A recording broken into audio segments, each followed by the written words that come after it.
Hello everyone and welcome back to my cozy corner of the internet. And first thing I want to do is say, I know in last week's video I said I'd been away a couple of weeks, and then when I went to upload said video I realised it had actually been over a month. So yeah, sorry about that. Life just kind of got in the way and don't really have more of an explanation than that. I am back on it. I'm gonna sort of really get on organising. I've spent the last sort of week fully organising my schedule for you guys so that you guys can have more consistent content and I can have an idea of what I'm trying to do and when. So hopefully that's gonna really help set everything in motion. And I guess sort of on that topic is, like I said, life got in the way, and as you guys can see, this is a wrap up of June and July because I just didn't really get a chance to read this many books this month. I wanted to read so many books and it just didn't happen. There are months where I can read, 10, 15, 20 books, and there are months where I might struggle to read one or two. This was a bit of a latter, but I'm still going to do it. I'm still going to post because I want you guys to have a realistic expectation of what it's like to read books. Not all of us can read a million books all the time. Obviously we'd love to, and that is something that I strive to do, but this just wasn't one of those months. I do also have to say part of the reason for that is it took me nearly a month to read just one of these books, but I will get into that. For now though, do sit back, grab a cup of tea, and let's get discussing some books. The first book I'm going to talk about, which I read in June, was The Atlas 6, and I'm not gonna lie, I am gonna blame this book for my entire reading slump. I'm sorry. This book I have seen literally everywhere. It was one of these books where I'd walk into a bookstore and it'd just be there, always in my line of sight, every bookstore I went into. And I loved the cover, which I know we should not judge a book by its cover, but hey, I loved the cover and I loved this whole idea of this book. I did read the back of this one, which, as you guys know, is not normally something I hugely do. I tend to go on recommendations and feelings for books because I like to be surprised. But basically, this book is about once a decade, the Alexandrian society accepts 6 initiates into the class and 5 get accepted into the Alexandrian society at the end of the year, and they have to basically fight for their place and prove that they are the best witch or wizard magician that there currently is. And I loved this idea. I thought this was fantastic. It's a bit of, dark academia. It was a bit of enemies to friends, all this sort of stuff, rivalry, stuff I normally love. And I was disappointed. I was genuinely disappointed, and normally for me a good storyline will allow me to sort of overlook most things that other people might not like in a book. But there was something about the writing style in this book that just, it created this barrier that meant that I couldn't really get into the book. So it's written, someone is going to have to tell me in the comments exactly what this style of writing is called, but it was like third person past tense, but it wasn't he, she, it was Nico did this or Libby said that. So it wasn't he or she, it was almost like, I don't know, this is where my dyslexia is coming into play, but I don't know how to describe it, but it was really frustrating because instead of going, he looked at her longingly, it would go, Nico looked at Libby longingly, or something. Not that that's what a line in the book, but that's an example of how it would read, which for me was really jarring because I like to be able to sink into a book and sort of get out of reality. And I felt for me that really kept this barrier up because you're not feeling it as they feel it, you're reading it as a story, which I know sounds silly because obviously they're all stories, but let me know in the comments if you understand sort of what I'm meaning. Problem is then that halfway through this book, the writing style changed and there was there was no logical reason why the style should change aside from the fact that maybe they just couldn't keep up writing this style or something. But literally halfway through the book, the author starts writing in he, she. So, you know, she said this, he did that, which obviously I greatly prefer, but it was incredibly confusing to sort of skip writing styles in that way. And maybe there was a reason for it, or maybe it's not as extreme as I felt it to be, but I really, like, felt that change. And it, yet again, just, it kept dragging me out of the book, and I was more focused on why the author had done that as opposed to why, or like what the story was. And it's a shame because the actual story was fantastic and I really liked the idea, and it was definitely gripping with good plots, but it just wasn't gripping enough. And at the beginning it's really confusing, so probably as confusing as this review of it is, but hey, at the beginning of this book I didn't understand the lore, and it took me at least until a quarter of the way through the book to understand the lore. It's an odd one. Like, would I read this again? No. Would I read the second one to find out what happened at the end of a very good cliffhanger? Yes. Would I recommend this to anyone? No. It's an odd one. I'll probably go to the library at some point to pick up the second one, just so that I can read the second one, but it's not something that I'm necessarily like chomping at the bit to read. I'll read it at some point, and yet again, that's another, I guess, red flag for me, because I tend to read through, if I like a series, I will read the whole series. So, I mean, I will read it at some point, just as and when. It's like a 2, maybe, 2 star.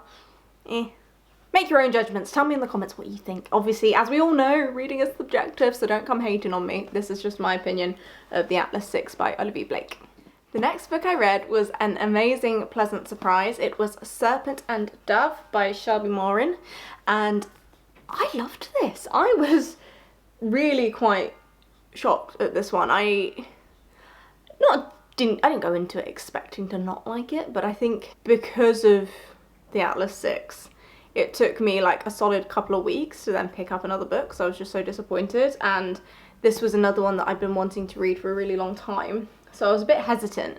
But actually I really, really liked this book. Look, I love the cover to start off with. It was just really simple but really effective.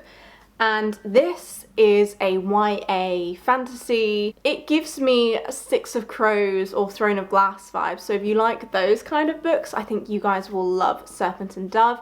It is a trilogy, and this story follows Reed and Lou. Reed is a witch hunter, so he has spent his life living his entire life by the phrase, "Thou shalt not suffer a witch to live." And then he meets Lou, who just turns his world upside down. When they are forced into marriage, they then have to learn to like and accept each other for who they are, and it's a real sort of revelation, I guess. You know, there's adventure, there's various creatures, there's witchcraft, there's a lot in it that's really, really engaging, and it's just a really good read. It took me a hot minute to sort of sink into the book. I think maybe the first couple of chapters to really get my head around what was going on and to understand the lore, which it's not hugely explained, but it's very easy to pick up. Personally, I do like it really nice and explained, but because it was so easy to pick up, I wasn't so fast. I loved it. I really read this so quickly, and it's, you know, it's not a small book. It is like 500-600 pages long, so it's quite a hefty book. And I don't know, I found myself just constantly reading it. So much so that instead of reading my next book on my TBR, I actually went out and bought the second in the trilogy, which is Blood and Honey, and read that one too. I think I'm probably going to end up reading the third one in August, hopefully, but we'll get into my August go through in a second. This book basically continues on from where we left off at the end of Serpent and Dove, which is a phenomenal cliffhanger. Absolutely loved it. This then carries on that story and ends on another cliffhanger of its own, so I'm so excited.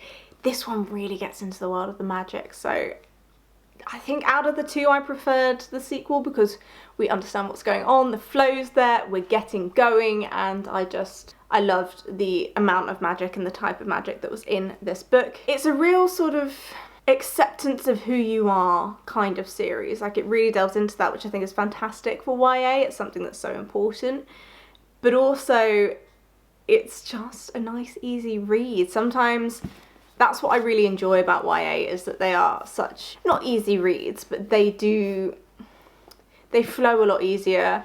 There's less opportunity for people to try and overcomplicate things, and for me, I just love a good YA fantasy. So these are definite, say 3.5 stars. I think I put them down as in my little diary. So I'm going to put them down and say these are 3.5 stars. Loved them, definitely would recommend. I've already recommended them to my mum, and I'm going to talk to my sister about them as well, because both my mum and sister love YA fantasy and fantasy in general as well. And this is where we come back to the whole fact that I was saying I didn't read very much, because that's all I read. Is what it is, you know. I think it took me about 3 weeks to read my Atlas 6, because I don't like reading more than one book at a time. I get really confused and disjointed, so I only read one book at a time. It took me about 3 weeks to read Atlas 6, and then took like a 2-week hiatus, and then I read Serpent and Dove and Blood and Honey in like a week and a half. So that was my entirety of June and July. You're welcome. I'm keeping it real. Just shows what it can be like, what life can be like, and how books can throw you into slumps and pull you out of slumps as well. So that does then move me on to my sort of August goal setting / TBR wanna read stuff.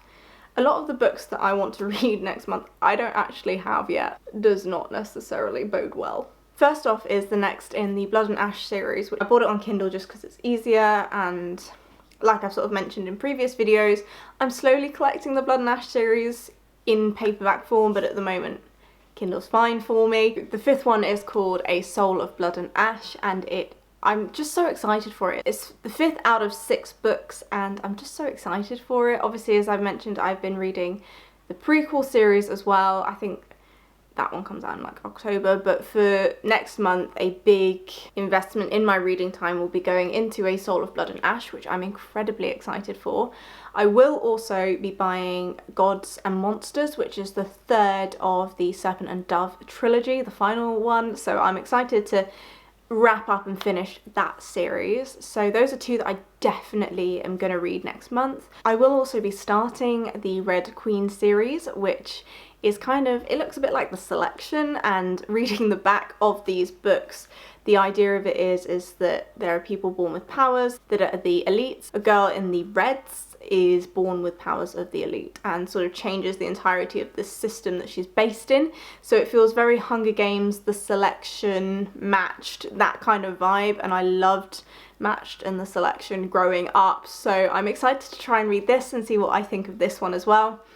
From there, I don't know, because it'll just depend on how long it'll take me to read the Red Queen series, because there's 5 in that series, so it might take me a hot minute. But my aim is to try and read 5 books next month, which is about 1.5 books a week. I think that's attainable for me, because I do commute, so I tend to do a lot of my reading on my commute, so I'm hoping that will just set me up nicely to just devour some books, because I'm feeling bookish. And really, that's this video. So thank you so much for watching. I know it's been short and light on the book side of things, just due to life, but I do appreciate you guys watching, and I do appreciate you guys staying around when I've been a little bit inconsistent, getting myself set up for what is going to be a fantastic journey with you guys. As always, please make sure, if you haven't already, you've subscribed and turned your notifications on, just to make sure you guys don't miss any videos that are coming up. Do also as well, if you have any particular types of videos you want to see, please do pop them in the comments below. I love making content that I like, but I also love making content that you guys enjoy as well, so do keep me updated on the sorts of content you like and you like to see. And if you do like this video, do give it a thumbs up so that I know that this is the kind of content you want to see more of. And don't forget as well, drop your current read in the comments below. Let's get some chats going about all our different current reads and goals for August. Give me a shout in the comments or pop over to my Instagram, which I'll have the handle down below in the comments, and follow me on Instagram so that I can catch up with you over on that social media platform as well. But until my next video, guys, as always, happy reading!